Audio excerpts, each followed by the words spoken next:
Hi, this is Gary with Aldan American. Today we're going to install coilovers on this 96 Impala SS. We've taken the wheel and tire off. We're going to take the springs and the shocks off. But I'm going to take the spindle and the brake caliper and the rotor off. It'll just make it a lot easier so you can see what goes into installing the coilover shock.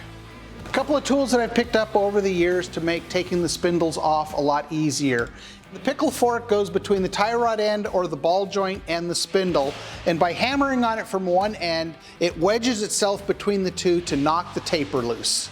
But most of the time, you only use this when you're not going to reuse the tie rod end or the boot.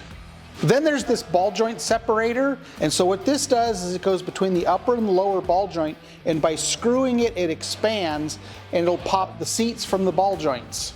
The other tool I like using is the tie rod separator. So what this does is it goes between the stud on the tie rod end and hooks onto the bottom side of the spindle, and when you screw it, what it will do is push the taper out of the spindle.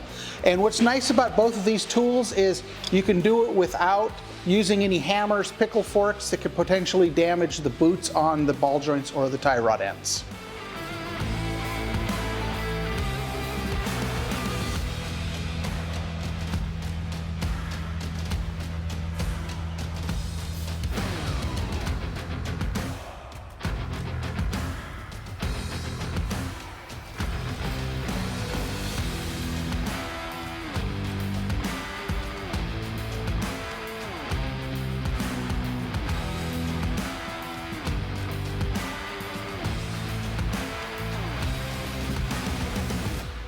After we remove the little J-nuts that used to hold the lower shock mounts on, we're going to drill out the two holes to 3/8 of an inch for our 3/8 hardware. Now it's just a little teeny bit, but most of the time the 3/8 bolt is not going to fit in the hole. So here we go. That's really all it takes, and now our 3/8 bolt will fit.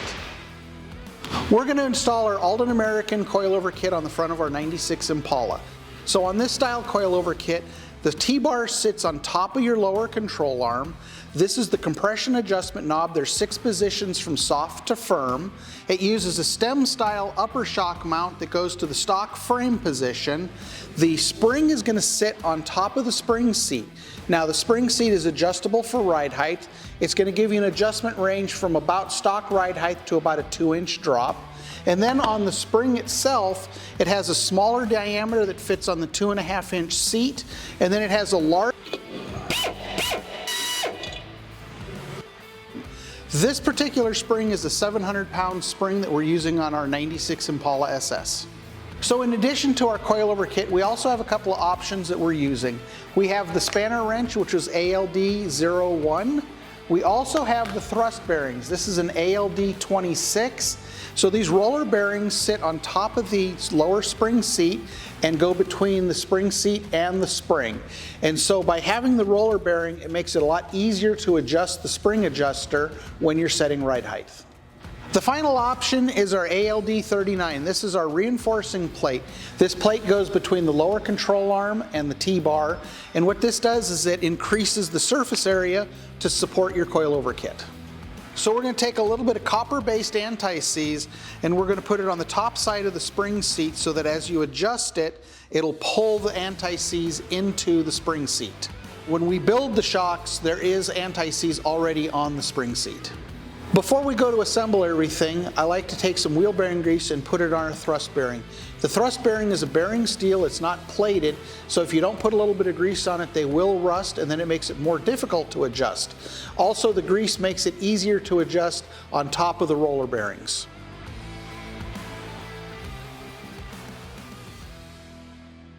We're getting ready to install the coil spring onto the shock. So in this particular case, the original rubber spring isolator was usable.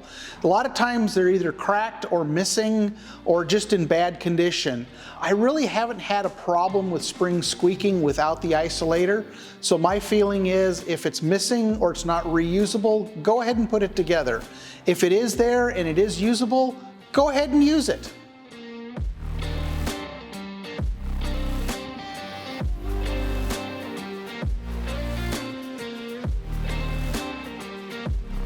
I've taken my flat spanner wrench and I've put a V shape to it by bending it right here.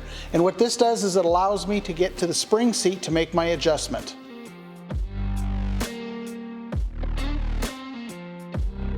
So for my starting point, I'm going to put 3/4 of an inch of preload on the spring. And so when I'm measuring the preload, I'm measuring between the spring seat and the bottom of the threads.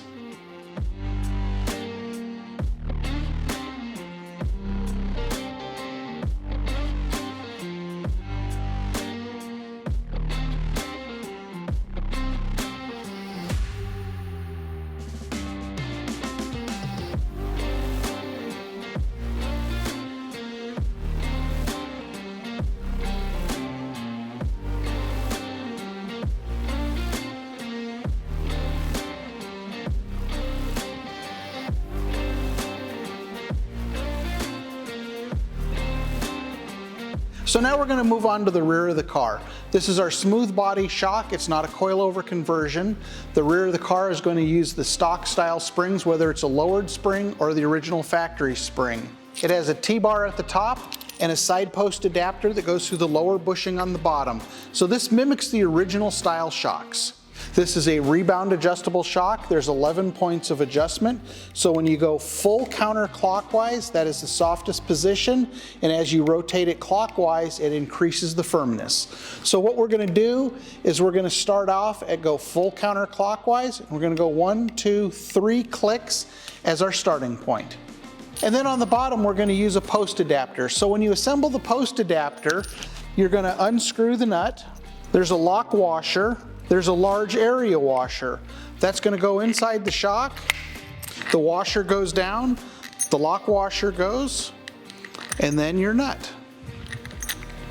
And so now it goes on just like the original factory shock did. I like to leave it loose until we get everything assembled, and then we tighten it all up.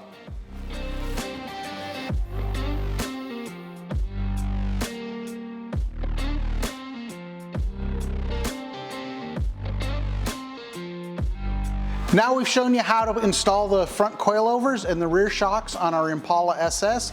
You could see that it's a little bit of a dance to get the long extension and the top side for the nuts and the bolts on the top mount.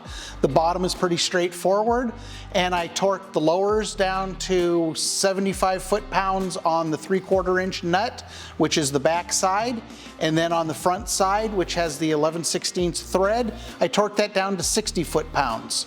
For more information on Aldan American coilover kits, check us out at aldanamerican.com.